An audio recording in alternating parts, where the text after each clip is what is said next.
अस्सलाम वालेकुम जी, legal inside with Mansoor Ahmad Kataria पे आपको वेलकम करते हैं। और आज का हमारा जो एपिसोड है ये स्पेसिफिकली हैरासमेंट के हवाले से है और जितने भी ख़वातीन हैं वो देख रही हैं उनके लिए बहुत बेनिफिशियल भी है।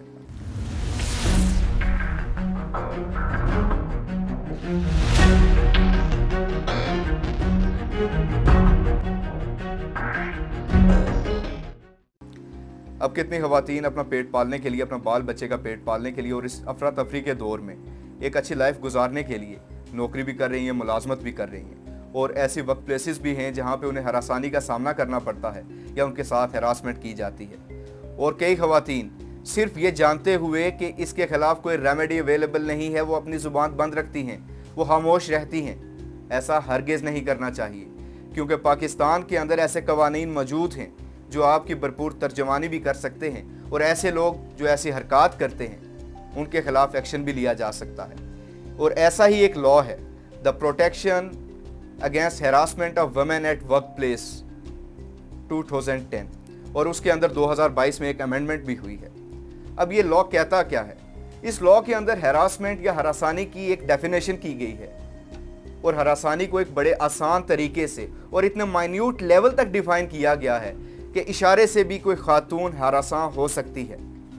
इस लॉ के तहत हर अदारे ने इंक्वायरी कमेटीज को एस्टैब्लिश करना था।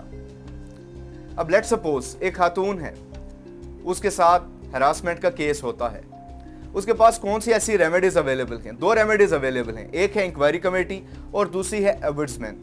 अगर आपके खिलाफ हरासमेंट हो रही है या हुई है, आप एक कंप्लेंट लिखें और सिंपली उसे फाइल कर दें। एक इंक्वायरी कमेटी बनेगी जो वो कंप्लेंट को देखेगी, दोनों पार्टीज को सुनेगी और फिर उस पर अपना डिसीजन देगी।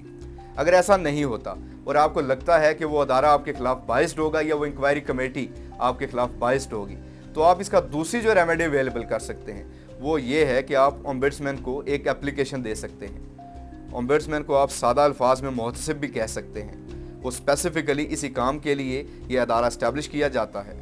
आप जब उसे एप्लीकेशन देंगे वो भी सेम प्रोसेस के तहत दोनों पार्टीज़ को सुनेगा और दोनों पार्टीज़ को सुनने के बाद अपना एप्लीकेशन या अपने उस एप्लीकेशन को डिसाइड करते हुए अपना डिसीजन मुतलका अदारे तक पहुंचा देगा। अगर आप उस फैसले से मुत्तफिक नहीं या उस डिसीजन से एग्रीव्ड हैं तो आपने क्या करना है, उसकी भी एक रेमेडी है। आप अगर वफाक के अंदर फॉल करते हैं तो आपने प्रेसिडेंट के सामने अपनी रिप्रेजेंटेशन लगानी है। अगर आप पंजाब या इस तरह किसी सूबे के अंदर हैं तो आपने गवर्नर के सामने अपनी एप्लीकेशन या अपनी अपील 30 दिन के अंदर अंदर आपने फाइल करनी है।